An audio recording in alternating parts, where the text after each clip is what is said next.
Ce que Paul a découvert du Seigneur Jésus sur le chemin de Damas a eu comme effet notoire de lui révéler non seulement la notion de fils, mais encore d'extraire carrément Christ du temps pour le placer avec le Père dès avant les temps éternels. Christ a dépassé les limites du temps. Le Christ, dans sa dimension temporelle, c'est-à-dire limité à sa venue ici-bas, devient en quelque sorte une parenthèse de second plan. Mais si nous voyons tout le dessein de Dieu uniquement à la lumière de la chute et d'une indispensable restauration, alors évidemment cette parenthèse devient essentielle. Mais à l'origine, il n'en était pas ainsi dans la pensée divine. Nous arrivons au seuil de la plus fabuleuse de toutes les révélations qui nous a été faite sur le Seigneur Jésus. L'effet produit par l'expérience de Paul sur le chemin de Damas, cette projection d'un Christ hors du temps et remontant au jour de l'éternité, devint dans la conception de l'apôtre intimement lié au dessein éternel de Dieu, et dans ce dessein éternel, il n'y avait aucune trace de chute ou de rédemption. La chute et la rédemption représentent, pour ainsi dire, une dépression dans la trajectoire poursuivie par Dieu à travers les âges. Celle-ci devait être parfaitement rectiligne, et il n'aurait jamais dû y avoir d'interruption ni de méandre.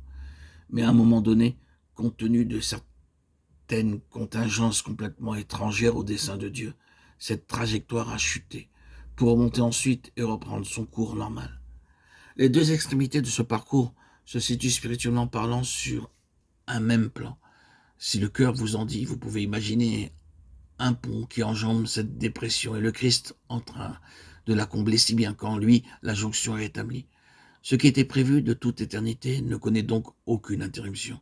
La venue de Christ ici-bas ainsi que l'œuvre de la croix dans son intégralité appartiennent à un autre registre. Elles ne se sont imposées qu'en raison de ces contingences. Qu'en Christ, le dessein de Dieu subsiste d'éternité en éternité. Il ne connaît ni interruption, ni cassure ou dépression. En Christ, il n'y a point de hiatus.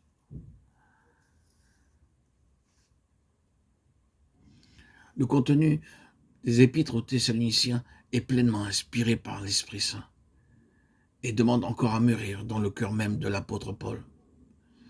Et en cheminant et en saisissant beaucoup mieux la portée des choses qui lui avaient été révélées dans les premiers temps de sa vie, Paul se voit alors contraint d'un point de vue pratique à un effort d'adaptation sur le Christ, sur la façon de voir le Christ, de saisir, d'avoir la vision de Christ dans l'univers, dans l'infini.